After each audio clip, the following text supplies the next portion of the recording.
Membership. We are live in the Pluggy Experience show. You already know what it is each and every Saturday. Santos, live, exclusive.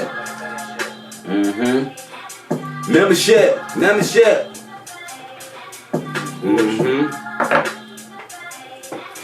Yes, sir. Yeah, let's get official. You can cut the record. You already know what it is. We live in the Pluggy Experience show each and every Sunday. We got a special guest. I'm here with my co-host, Foreign. but we got a super special guest live all the way, not just from Philly, but all the way from around the world, because this guy done touched LA. This guy, I just seen this guy in Texas, South by Southwest. I done seen a guy down here in Atlanta not too long ago. I seen a guy fucking up Alaska. I seen this guy everywhere. You know what I'm saying? My guy Santos, LB4R. Talk to him, my guy. What's good? 3 more G's, man. You know, I'm just happy to be around the world, man. I'm happy to be able to do those things, man. So many people don't leave our city, man. You know what I mean? Yeah, man. Actually, like when you talk about happy, I'm actually happy to be sitting here, being able to interview from the standpoint, and you on your shit, and I'm able to ask you questions about your journey because we actually started in the same stomping ground. Yes, you know what I'm saying? shit. Some people will call it stomping ground. We started in the same city. Yeah. You know what I'm saying? And it's not that I don't, still rap and shit right now, but you have used your bars, your music, your bars to elevate you in every way of your career. You know what I'm saying? To get you here, whereas though I got the opportunity to interview you here. Right. You know what I'm saying? Which is great, man. Congratulations, bro. The resurgence of your career. You know what I'm saying? The new motivation and light that you got going on. Talk to us though, man. How you feeling? You know what I'm saying? Other than just happy, man. What's the the energy right now? I feel like a new artist. I don't really count the past. Okay. Because I really like I stopped doing this shit not because of the music like it being hard or like not believing in it. Just not wanting to do it, just not wanting to be. It was so much fake shit going on. Like music, music. I lost so many like relationships, friends, and like real life shit behind music. You know what I'm saying? It's funny because just me and my man was having a conversation this morning. He like, "You ready? You ready for this shit again?" I'm like, "Yeah, you already know." He like, "No, like the shit that you hate." Absolutely. You ready for that part again? And I thought about it like, damn, am I? You know what I mean? Because that's the part that drove me away from it. Because I'm a genuine person in real life. Absolutely. And this game can be so fake, and then so many motherfuckers turn against you that you thought love you. You know what I mean? People you really just came from forever. Right. This shit turned them against you. Absolutely. Like, into your fucking, you know what I mean? Yeah. Sworn enemies. Like, So niggas I'm from the sandbox with. Like, you feel me? So it's basically like you got to get ready to make a sacrifice. I already made the sacrifice because when the people you really care about die, you gotta like put them in the ground and like leave without them. You know what I'm saying? Like, ain't no more of a set. Like it's me against the world, for real. So I really don't. Whatever comes with it, I'm taking it head on. The first time, my heart was just more pure. You know what I'm saying? Where I just, but now it's just I'm relentless. I just got a relentless attitude. Like, you know what I mean? I'm not gonna be stopped. I done lost mostly everything I cared about. Now I got my little brothers and my sister and certain people like my family. I gotta worry about my real family now. You know what I mean? So how do you get past that with all those negative things being an obstacle? Like what keeps you motivated to keep going? My cousin called me every day from the cell. My cousin locked up. The nigga I do this music with, the other half of my music. Like I wouldn't even be here if it wasn't for Maul. Shout out to Maul for sure. You know what I'm saying? I know Margie's personally. Yeah, you know how far we came. Yeah, you know where we started from. I do this shit with him. That's my partner. You feel what I'm saying? Okay. Like I'm talking about legally business partner. He owns LB4R Nation with me. That's heavy. You get what I'm saying? Like for him to be sitting down fighting the murder, and they trying to take my cousin from me. I'm really the last person. Standing. I feel like the last man standing in my squad, bro. And that's after losing him in grit. That's my motivation. My cousin being in the cell and my brother being in the ground. That's crazy. So that's my only motivation. And your cousin Grit. That's my brother. The brother. Okay, your brother was Grit. Yeah. You know, I'm gonna tell you something. Live on my arm, I'm gonna tell you something. Yeah, Like, I'm gonna tell you something. That's crazy because I'm gonna give you a little small story about Grit. Right. When I used to have my shows in Philadelphia, and I was pretty much, I was focused on music. You know what I'm saying? But when I needed to get high, like his name was saved in my phone, Show Green. Yeah. You know what I'm saying? Whenever I had a show, I knew that he was going to be there. And most of the time, I'm having a show in the Mid South Street, downtown, I knew, or wherever I was gonna have a show at, I knew I could hit him up. He was already there. Right. You know what I'm saying? But I had him saved in my phone as Show Green because he always made sure I was good. And honestly, to keep it 1,000, like when he passed away, I kind of had to fill my own void. You know what I'm saying? Right. Because there wasn't nobody like him. Right. You know what I'm saying? Right. And he showed me love. You know what I'm saying? Right. So that's definitely rest in peace to Grit. You know what I'm saying? But we got to talk about that a little bit too. You know what I'm saying? A little bit more because you talk about Maul. Mm-hmm. You talk about Grit. My cousin Yaya too. I just lost my cousin Yaya last year. A very important factor to the front line. That's what I want to know. That's what I'm saying. Yeah. LB4R. So Yaya, what was Yaya doing? That's my little brother. Wow. Okay, that's crazy. His funeral was on Maul's birthday, September 8th of last year. Wow. So now His little brother got buried on his birthday while he's sitting in the cell. Yeah, that's crazy right there. That's my type of motivation. Yeah. So like This basically, my real family. damn near everybody I know on your team is they're like they fell victim to the street shit, bro. even dead in jail. So that's the real motivation. Just to explain to the people that, I got that little don't brothers know. underneath of me, you know, Rico Santana, you know, Lil. I got little brothers and shit now, like, you know what I mean, that they look up to me, like I'm, you know what I mean. So everybody that fell, they left me in a position where I gotta lead everybody, cause it's like we was leading together. It never was just a Santos. Okay. You mean that's LB4R? That's my name. You know what I'm saying? This shit is my name. And what does it mean? Loyalty before royalty. Okay. Loyalty You know before royalty. The 3-point crown stand for loyalty, love, and respect. That's why we always do the crowns. Okay. That's what the 3-point crown stand for. You know, in frontline mafia. That's the why with the M's and all that. And it's not like a negative thing when we say mafia. It's a form of our family. It's just how we run our family. Okay. Like we took, you know, it's deep. So basically, you were saying Grit was reliable. Yeah, for sure. That in that aspect as well, it was a loss for you. That void you had to fill because he had a purpose in your. You know what I'm saying? I knew that he took a loss because whenever I seen Grit, he represented the LB4R. You know what I'm saying? Anybody I knew, even Maul. You know what I'm saying? I talked to Maul when he was in Alaska. You know what I'm saying? That's why when you told me you was in Alaska, I thought you was with him. But you was actually down there holding shit down because he was fighting his case. And it was like, it was crazy. So everybody that I actually knew, like we come from the era where it's though, when he say loyalty before royalty, you actually mean that shit. You know what I'm saying? So did we come from the era where it's though everything, it's like real. It's not like, you know, nowadays they say cap or clout and stuff like that. Yeah. Like we actually live what we talking about. So, we're talking about keeping it real. yeah. So the people that he had around him was actually influential to his image. You get what I'm saying? So that's why even coming to the question that we're talking about now, being able to take a hiatus off of music, saying, "Yo, I don't want to do this," and now having the motivation because of your losses. Do you feel like you actually have a choice to do music, or is it an option at this point? I don't think music so much is like the main arterial motive. We always just wanted to be successful. Okay. We created the motto, I don't want it all, I just don't want to be poor. Right.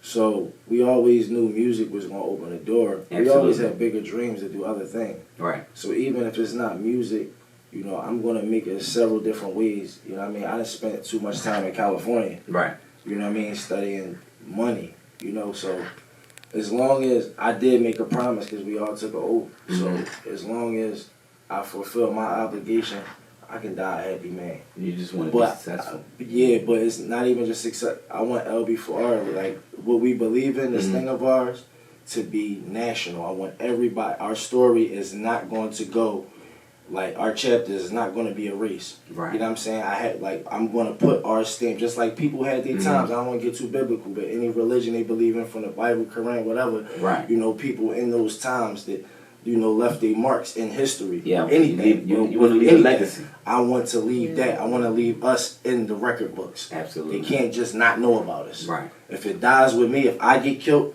tomorrow, it's really gone, because now nobody else could do it. Absolutely. Everybody else that could do it is gone too. I'm literally the last one left. So that's deeper than any rap song.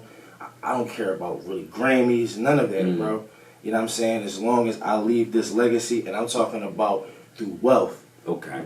Through wealth, through black ownership, through leaving it. My niggas got kids. You want to put stats on the board. I got to take care of these kids. Absolutely. You know what I'm saying? We got to leave stuff to these kids. Absolutely. So, like, that's bigger than anything. You know what I'm saying? It's just not letting our lineage die poor. Right. That's just the mission. Period. Okay.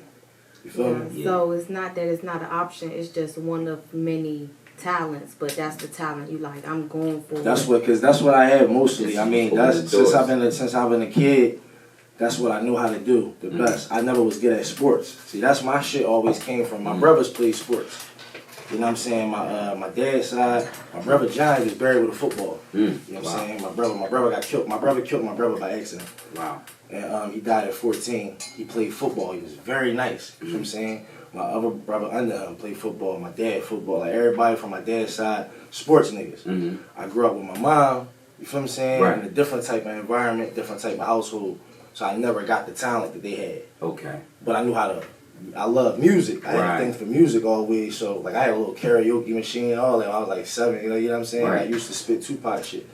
Like that's how I learned how to rap, from Strictly for My Niggas album. Okay. Learning Strictly for My Niggas Tupac was the first CD, the first rap CD I ever seen. You know what I'm saying? Remember the store on Market Street, the CD store, like 11th and Market, I think. 11th and Market, I definitely remember that. Yeah, Like upstairs, downstairs. Funko Mart. Yeah, that joint. Yeah, But that's where my brother bought the CD from. He Okay. bought the first rap CD I ever, you know what I mean? And I learned how to rap from just mocking those, and then Baby's Kids too. From the songs on Baby's Kids and shit. Like that shit like taught me how to. So that's why I'm good at this. I just keep going. I just went. It's hard because they never took me serious. I didn't go to school. A lot of shit. You know what I'm saying? My whole history was like way different. And everybody on my pop side, like, he was like real proud of going to school. You're going to college, you know what I mean? Sports and all. So I'm like the whole black sheep of that whole.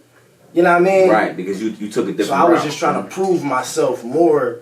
Like that's why I was so good so young, because I had like something. I was trying to prove something to like my family.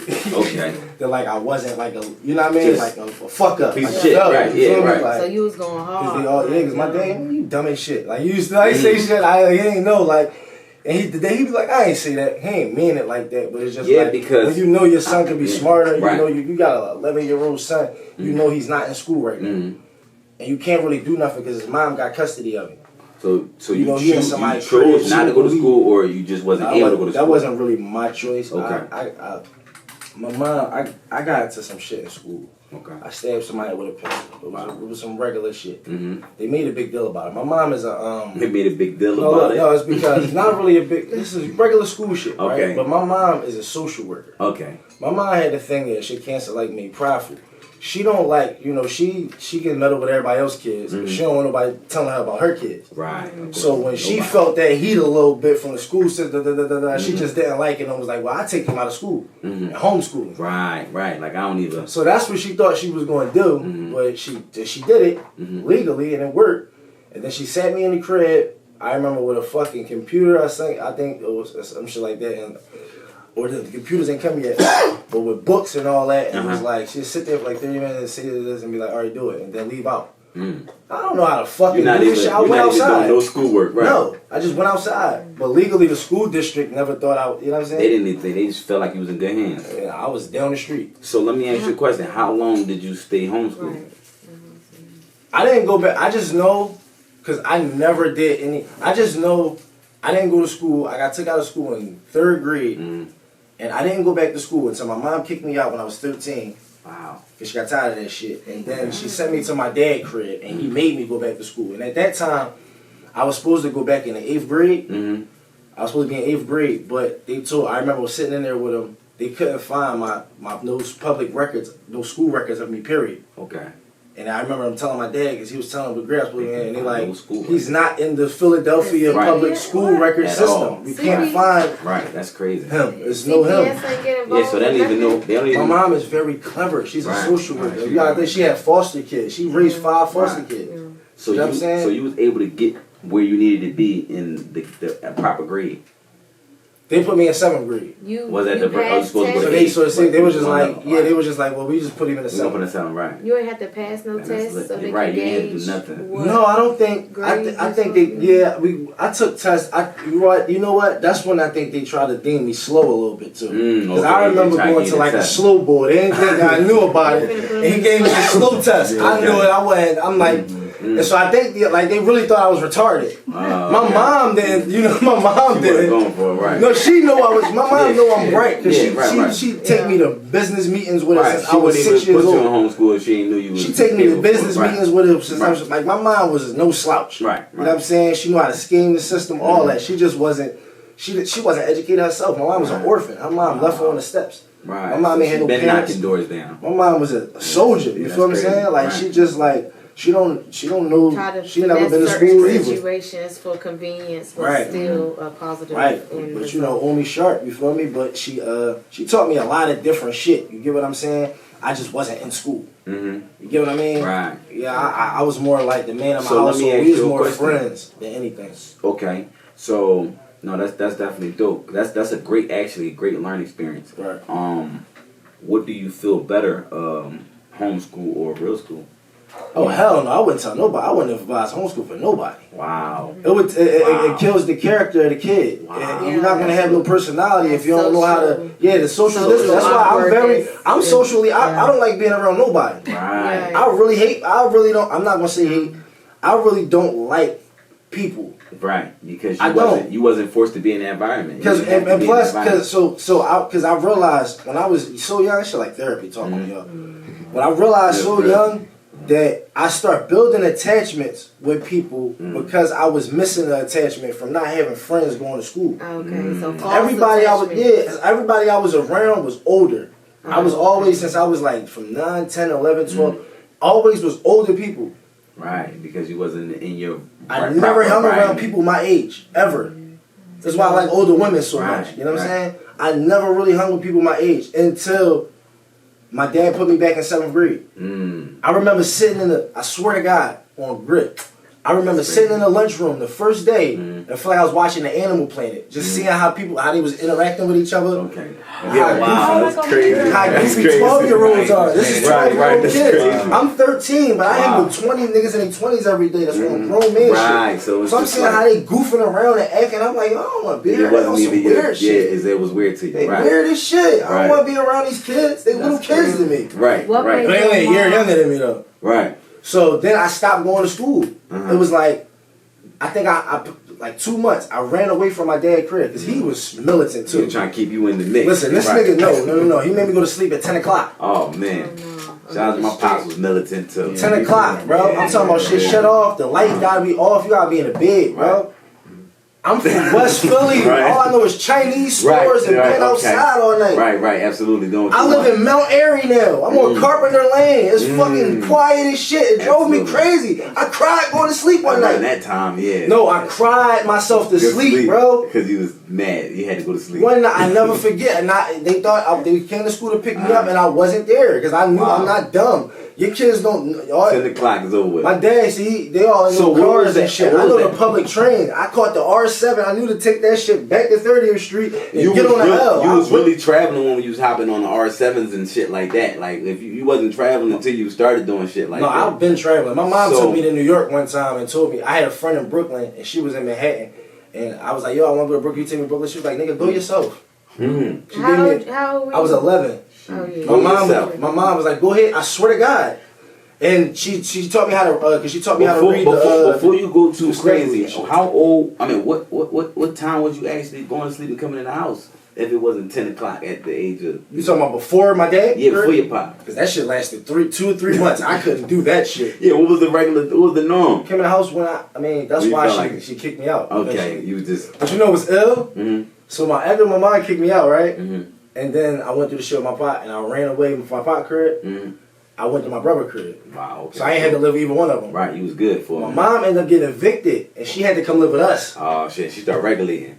No, she couldn't. It wasn't her house no more. Okay, respect. So now respect. I'm 14, 15. Me and my brother let me. He always let me do. You know what I mean? So I didn't really. you know what I mean? Like, of course she busted your mom. She came in the house and she was breaking like certain shit. I can't stop smoking weed in the house no more and shit like that. But it's still like me coming in the house 2, 3 o'clock is still the normal because this is what I'm already doing. Right. And now you kind of like live with us. And who house that was? My brother crib. Oh, okay. So, what would have been the determining factor between your mama feeling the need to homeschool versus public school versus your dad feeling the need for you to be in school? Like, what was the reason? My pop he not for that shit. These kids, like his kids is how you raise his kids. He raised them with an iron fist. Right. It's like they go to school, you know what I'm saying? It's like that's like a pride thing, like being like going in sports and shit like that. And you said like, he was military. Yeah, not military. He was a gangster. My dad he was actually a gangster from uptown. That type of form. Well, yeah, he just was real strict. He a Leo, you know what I mean? My pops too. Yeah, man, the lion. You know how lions run their house, bro? You feel what I'm saying? So I just couldn't. Me and my dad always clash. I always go back to live with him. Like, cause when I was a teenager, I started building more of a relationship with him when I would go back over there. A little bit older now, 15, 16, could kick it around and then hear the wild stories and all that. Cause my pop was a superhero for real to me back in the day. I just never had him cause then my mom was going through this wild ass war. This wild custody. My pop used to pull up on me. He had the black Cadillac. Okay. I remember when I used to see that joint, I had to run. Right. That shit meant run. I swear to God. You didn't run because I used to be scared of my dad. Right. And how old are you now? I'm 31. Okay. You know what I'm saying? So, but this is when I was a kid, like 6 years old. Yeah. So when you say superhero, because like I understand like that black Cadillac. When we like I said, it was Superfly or some shit. Right, because when we with the mother always paint the picture and she let us know how our fathers are. So when like you say he ain't playing, and then and not only that, you said he was a superhero to you. Speaking of that, let's relate to your name, the Human Torch. Where did that come from? When I started writing in my head when I was 16, and I was out Cali. Okay. And I remember the line, the first line, throw me a beat, I'm gonna turn into Johnny Storm. You know what that mean? I'm turning my fire on. It was just a line. Okay. In the line, I start calling myself Johnny Storm after that line. I start writing in my head. And I got, But why Johnny Storm? Because because I knew that I hit another level with rap. Before that, I think before the writing in my head shit, when I was just writing, I just was rhyming words. Okay. And I was really good at rhyming words. But when I learned how to like rap about my life and started, it just came different. Right. Like the words I turned into like what it is now, like more of a poet. Absolutely. And I felt as though Johnny Storm was that person, like that was the birth of that. Plus that year when I turned 17, my birthday July 7th, it was 777 that year. Right. You know what I mean? So it felt like a birth or something. Okay. You know what I'm saying? So Johnny Storm, I feel like was born 777. That's why when I created that at 16, I stopped writing for a while. I couldn't even write. Now I can do both. Okay. But you know what I mean? That writing in my head shit took my whole flow and my style to another level. So I might be mistaken, but earlier did you say you had taken a break? Yeah. So would you say you're revamping yourself or picking up where you left off? I don't want to pick up where I left off. I want to leave that in the past and just start fresh. That's why I feel like a new artist. Right. Okay, that's heavy. With that being said, let me play another one of the new records as this new artist, man. Yeah, which one we playing? I just did a joint with Boosie daughter. Shout out to Poison Ivy. That's my dog. Speaking of that, man, fire. That record right there. How long ago did you just do that record? We did that like 6 days ago. You did it 6 days ago when I see you in South by Southwest, right? In Texas, yeah. Exactly. Then you just shot the video last night, right? And that joint was on the radio. Shout out to Cosmic. And it was on the radio. That's big right now in Philadelphia. Power 99 spinning on the radio. And we got the exclusive also. So that's the record we playing, right? That's the record right here. Where the money at? Let's go. Where the money at? You already know what it is. Exclusive record. Let's hear it. Out of town where the money at. Cool so good, I don't We'll come back, you know what I'm saying?